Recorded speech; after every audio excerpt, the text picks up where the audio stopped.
Hello friends, आज के इस वीडियो में मैं आपको एसएसबी इंटरव्यू प्रोसीड्योर में जो साइकोलॉजिकल टेस्ट होता है उसमें जो फोर्थ पार्ट है हम लोग का सेल्फ डिस्क्रिप्शन के बारे में बताऊंगा। इससे पहले मैंने साइकोलॉजिकल टेस्ट का टैट वैट एंड एसआरटी कंप्लीट करा दिया है। अगर आप न्यू व्यूअर्स हैं तो आप मेरे प्लेलिस्ट में जाकर उन सब सारे वीडियो को आप वॉच कर सकते हैं। ठीक है, तो आइए देखते हैं साइकोलॉजिकल टेस्ट सेल्फ डिस्क्रिप्शन में क्या होता है।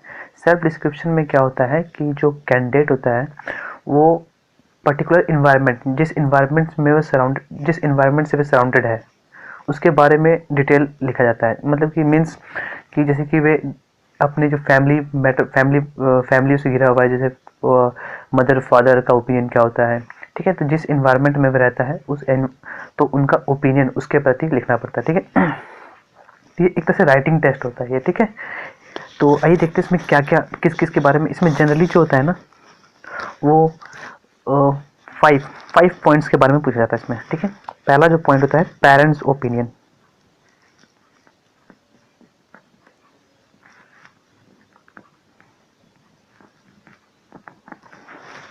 मीन्स पेरेंट्स का क्या ओपिनियन है आपके लिए। ठीक है, सेकेंड होता है इसमें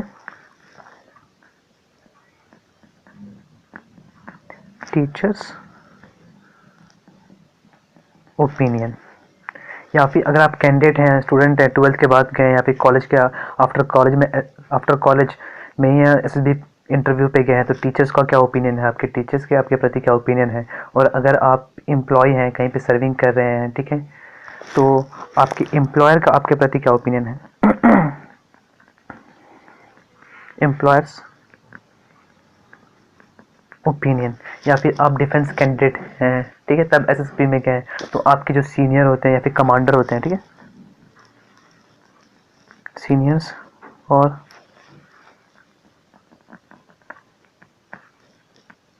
कमांडर ओपिनियन, उनका ओपिनियन क्या है आपके प्रति। ठीक है, जो थर्ड होता है हम लोगों का ये होता है फ्रेंड्स ओपिनियन। आपके फ्रेंड्स का आपके प्रति क्या ओपिनियन है। ठीक है, या फिर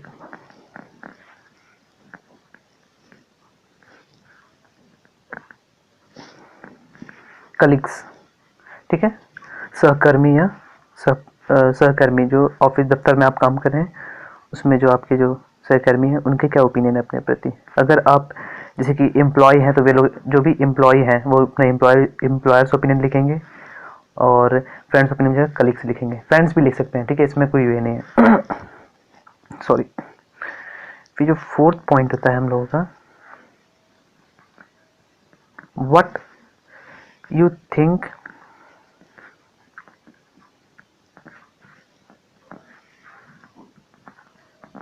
योर सेल्फ, मतलब ये आपका योर ओपिनियन, आपका अपने प्रति क्या ओपिनियन है। ठीक है, आप अपने बारे में क्या सोचते हैं। ठीक है, और जो लास्ट है वो है हम लोग का आपका कोई एम या इंस्पिरेशन,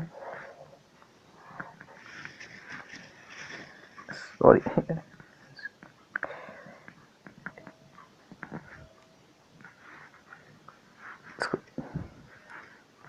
इंस्पिरेशन, ठीक है, या फिर आप कुछ अचीवमेंट करना चाहते हैं, कुछ गोल को अचीव करना चाहते हैं जो फ्यूचर में सोच के रखा है, यानी इसको लिखेंगे वुड लाइक टू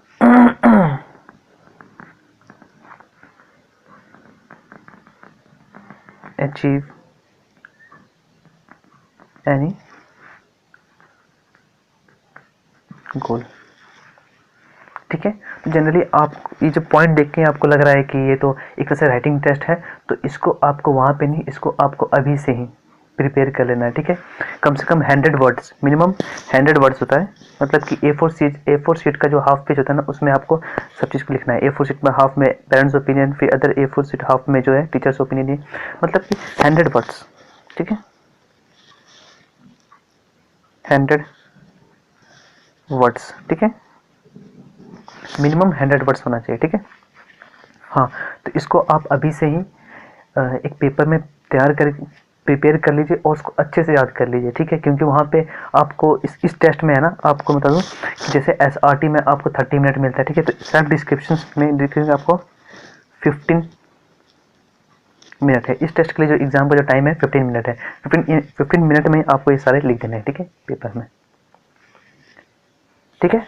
अब देखिए इसको लिखना कैसे है। इसको लिखना है तो इसके लिए आपको खुद से प्रिपेयर करना पड़ेगा, ठीक है। क्योंकि ये सब आपके बारे में है, आपके पर्टिकुलर्स के बारे में। मैं बस एक परफॉर्मा दे सकता हूँ आपको कि इसमें कैसे। देखिए इसमें जनरली है कि आप तो जनरली आप गुड क्वालिटीज़ ही दिखाएंगे इसमें, ठीक है। गुड क्वालिटीज़, अपने बारे में जो भी गुड क्वालिटीज़ है, ठीक है। फिर लास्ट में आप वीकनेस भी अपने बारे में बताएंगे, ठीक है। क्योंकि कोई भी आदमी जो है पूरा परफेक्ट नहीं होता है, उसमें कुछ ना कुछ खामियां होती है, ठीक है। और उस खामियों से कैसे ओवरकम किया जाए, आप क्या कर रहे हैं, आप में जो वीकनेस है उस वीकनेस को रिमूव करने के लिए आप क्या कर रहे हैं वो ओवरकम कीजिए, ठीक है। ऐसे सारे जो पर्टिकुलर्स होते हैं ना, टीचर्स ओपिनियन आपके बारे में जो गुड क्वालिटीज़ है, फिर आप में जो उनको बुरा लगता है वे, और उसको आप रिमूव करने के लिए सेम चीज़ सब में वही चीज़ करना है। उसको रिमूव करने के लिए आप क्या स्टेप ले रहे हैं, ठीक है। फ्रेंड्स ओपिनियन, फ्रेंड्स आपके किस पॉइंट ऑफ व्यू से देखते हैं, उनमें उनको आप में क्या वीकनेस नजर आता है, उसको कैसे रिमूव करना है। तो इसी तरह से छोटा छोटा पैराग्राफ सबका बना के आप प्रिपेयर कर लीजिए अच्छे से, ठीक है। और उसको जाके वहाँ पे लिख दीजिएगा, ठीक है। एम्स में आपका क्या एम है, आप डिफेंस के लिए कहाँ से इंस्पिरेशन, आपको किस चीज़ से इंस्पिरेशन मिलती है, और आप फ्यूचर में क्या अचीव करना चाहते हैं, ठीक है। What you think your self, आप अपने आप को क्या, ये अपने बारे में क्या सोचते हैं, सबको लिखना है। जैसे पेरेंट्स ओपिनियन में जैसे हम लोग लिखते हैं, my parents think that I am N obedient child and जो भी है आई टेक द रिस्पॉन्सिबिलिटीज़ वगैरह वगैरह, सब में ऐसे आपको प्रिपेयर कर लेना है, ठीक है।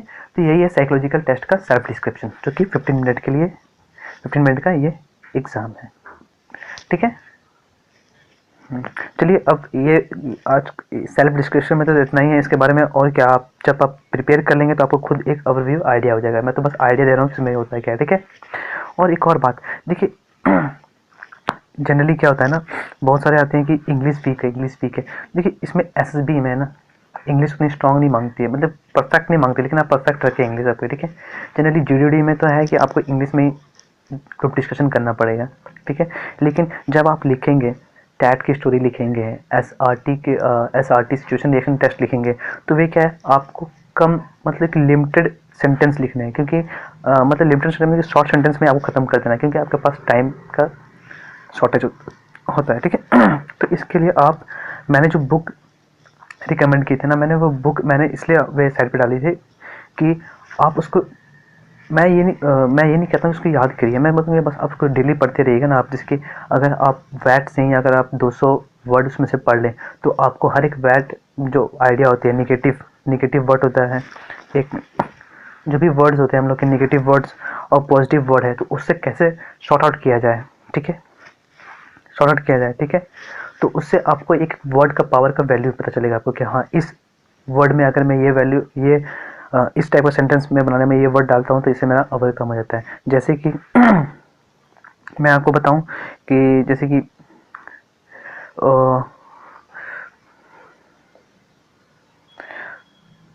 नर्वसनेस, ये आपको वर्ड अगर वैट में मिल जाता है, ठीक है, तो हम लोग क्या लिखते हैं, हम लोग लिखते हैं कॉन्फिडेंस ओवरकम नर्वसनेस। मतलब कॉन्फिडेंस जो है वो नर्वसनेस को ओवरकम कर देता है, ठीक है। प्रैक्टिस, या फिर ये वर्ड मेरे से अच्छा नहीं बना, जैसे कि मैं बताता हूँ कि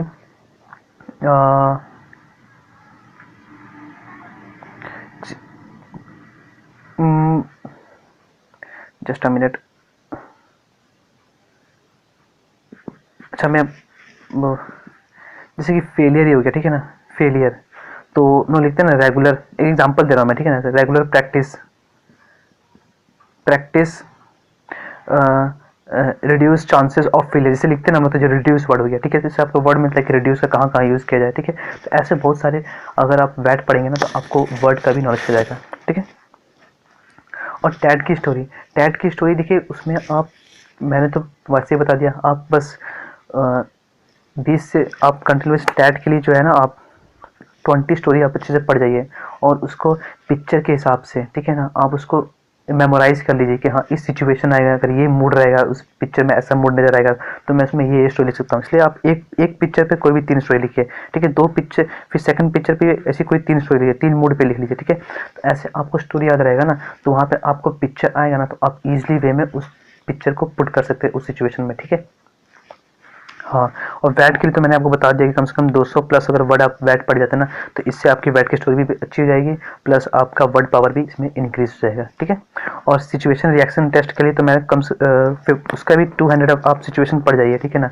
ये सिचुएशन जनरली है ना, ये सब तो डे टू डे लाइफ में जो हम लोग का हो रहा है, ये सिचुएशन तो आप इजिली वे इजिली आप उसको कर लेंगे। लेकिन एक जो होता है ना वर्ड एक यूज़ करना, जैसे कि एक एग्जांपल देता हूँ मैं कि जैसे कि एक वर्ड कैसे होता है, जैसे कि आप टिकट काउंटर पे, मैंने अपने वीडियो में भी एग्जांपल दिया कि आप टिकट लेने गए, वहाँ पे काफ़ी लोग जो हैं कि भीड़ लगा के ऐसे से टिकट ले रहे हैं, कोई लाइन में नहीं है और आपको प्रॉब्लम हो रही है, बहुत लोगों को प्रॉब्लम हो रही है, तो आप होता है ना एक वर्ड यूज़ करते हैं कि what will you do, what you do. तो हम लिखते हैं ना कि convince, I convince them to take the ticket in the queue, ठीक है। तो कन्वेंस, ये सब वर्ड जब आपको पता रहेगा ना, तो आप इजली वे में उसको एसआरटी सिचुएशन जल्दी जल्दी कर पाएंगे। कन्वेंस होता है, परसुएडेड मतलब होता है मनाना, convince, persuaded, make understand him, ये सब आपको एक ओवरव्यू आइडिया हो जाएगा, ठीक है। और सेल्फ डिस्क्रिप्शन करके मैंने आपको बता ही दिया, इसका कंटिन्यूसली इसको कंटिन्यूसली क्या, इसको आप प्रिपेयर कर लीजिए, याद कर लीजिए, ठीक है। और हाँ, वीकनेस और ओवरकम, ठीक है ना, वीकनेस और जो गुड क्वालिटीज होती है, ठीक है, कॉन्ट्राडिक्टरी मत डाल दीजिएगा। जैसे कि अगर आपने गुड क्वालिटीज में डाला है, जैसे अपने गुड क्वालिटीज में बता रहे हैं कि पेरेंट्स मुझे बहुत रिस्पॉन्सिबल समझते हैं, ठीक है, रिस्पॉन्सिबल समझते हैं, और वीकनेस में आप दीजिए कि some time I I am, होता है ना कि I do not take responsibilities, ये तो ये कॉन्ट्राडिक्टरी हो गया। आपने ऊपर लिखा कि आपको रिस्पॉन्सिबल समझ रहे हैं, आप रिस्पॉन्सिबिलिटी ले ही नहीं रहे हैं, तो ये कैसे कॉन्ट्राडिक्टरी हो जाता है, ठीक है। इसलिए वीकनेस वीकनेस मैंने लिखा है वीकनेस, लेकिन ऐसा नहीं कि आप असली वीकनेस दिखाने लग जाए, ठीक है, दिक्कत हो जाएगी वहाँ पे। वीकनेस मतलब आप ये लिख सकते हैं जैसे कि मैं पढ़ाई में बिजी रहता हूँ, I continuously busy in studies, so I do not take care, I take, मतलब होता है ना मैं कंटिन्यूसली स्टडी कर रहा हूँ मैं, ये ठीक है, तो इससे मेरे आईज को इफेक्ट पड़ेगा, ठीक है, मैं घर में टाइम नहीं दे पाता हूँ, तो ये मेरी वीकनेस है। इस टाइप का वीकनेस लगे ना, ऐसा वीकनेस लिखे इसको पढ़ते समय लगे कि ये वीकनेस है वे, ठीक है ना, लेकिन लगे कि वे आपका एक ये है गुड क्वालिटीज़ है, ठीक है, वीकनेस ही गुड क्वालिटीज में कन्वर्ट हो जाता है, ठीक है। तो ऐसे आप ओवरकम कि मैं टाइम दूंगा ये, ठीक है, ऐसे सारे सिचुएशंस हम लोगों को सॉल्व करने हैं, ठीक है। और एक और इन्फॉर्मेशन मैं देता हूँ, ठीक है, कि जो कुछ भी लिखें आप, ठीक है, कुछ भी आप लिख रहे हैं ये सब के बारे में, ठीक है, तो उसमें जो मैंने आपको, एक मिनट में थोड़ा सा रब कर देता हूँ। हाँ, मैं बोला था कि जो भी आप लिख रहे हैं, या फिर टैग लिख रहे हैं, टैग स्टोरी लिख रहे हैं, या फिर वैट सेंटेंस लिख रहे हैं, ठीक है, या फिर एसआरटी सिचुएशन लिख रहे हैं, या फिर सेल्फ डिस्क्रिप्शन लिख रहे हैं, ठीक है, इन सब में 15 OLQs जो मैंने आपको बताए थे ना, ऑफिसर लाइक क्वालिटी, ठीक है, ऑफिसर्स लाइक क्वालिटीज़, ठीक है, उन सब का इंक्लूजन मतलब कि पढ़ते समय वे सब रिफ्लेक्ट होने चाहिए, ठीक है, वे सब रिफ्लेक्ट होने चाहिए, तो उस टाइप का सेंटेंस बनाइएगा। 15 OLQs जो मैंने आपको बताए थे मेरे वीडियोस में, प्लेलिस्ट में जाकर देख लीजिएगा, तो थोड़ा सा उन सब से मिलजुल के सेंटेंस, अगर कुछ भी स्टोरी बनती है या फिर वर्ड सेंटेंस बनता है, तो वे सब 15 OLQs आप उसको इंक्लूड करें, अच्छा रहता है, ठीक है, क्योंकि ये ऑफिसर लाइक क्वालिटीज़ ही साइकोलॉजिस्ट निकालता है उसमें से। जैसे कि इसको कैसे, मतलब कि ये मेरा कहने का मतलब है क्या, कैसे इंक्लूड करें, जैसे कि मैं बता रहा हूँ आपको, आपने एक स्टोरी लिखी, ठीक है ना, तो उसमें आप, जैसे कि एक स्टोरी थी, कहीं नेबर के घर में आग लग गया, जैसे सिचुएशन बता रहा हूँ मैं आपको, एसआरटी के बारे में बता रहा हूँ, आपने क्या स्टेप लिया, तो आई टुक इनिशिएटिव्स, ठीक है, तो आई टुक इनिशिएटिव्स, ठीक है, rescue the people from the building, ठीक है, rescue the people from the building. उसके बाद मैंने किया गैदर